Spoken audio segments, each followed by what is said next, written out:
अस्सलाम वालेकुम। उम्मीद करता हूँ अल्लाह के करम से आप सब लोग ठीक ठाक होंगे और आपकी डेफिनेटली ईद भी बड़ी अच्छी गुजरी होगी।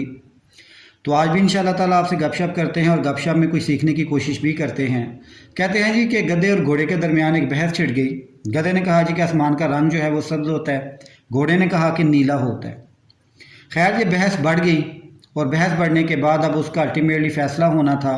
तो फैसले के लिए ये दोनों जो थे वो जंगल के बादशाह के पास चले गए और डेफिनेटली जंगल का जो बादशाह है वो शेर होता है। शेर के सामने पहुंचे। घोड़े ने कहा जनाब आली कि आप फैसला कर दें। मैं कहता हूं कि आसमान का रंग जो है वो नीला होता है और जो गधा है वो कहता है कि सब्ज़ होता है। बादशाह ने बात सुनी और बात सुनने के बाद बादशाह ने फैसला दिया कि घोड़े को 1 साल की कैद दी जाए। घोड़ा बड़ा हैरान हुआ और उसने कहा कि बादशाह सलामत, आप ये बात किसी से भी पूछ लें, हर कोई आपको यही बताएगा कि आसमान का रंग नीला होता है। तो बादशाह ने कहा कि तुम्हें ये सज़ा इस बात पर नहीं दी जा रही, तुम बिल्कुल ठीक हो, तुम्हें ये सज़ा इस बात पर दी जा रही है कि तुमने बहस जो है वो गधे से की।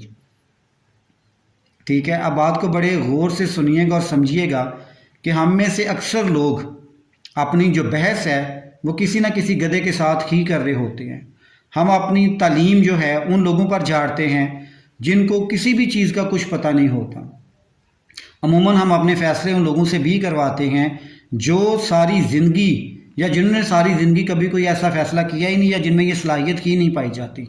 अब आप पे डिपेंड कर रहा है कि आप घोड़ा बनना चाहते हैं या गधा, तो फ़ैसला आपने करना है। बहुत शुक्रिया, अपना ख्याल रखिएगा। अल्लाह हाफिज़।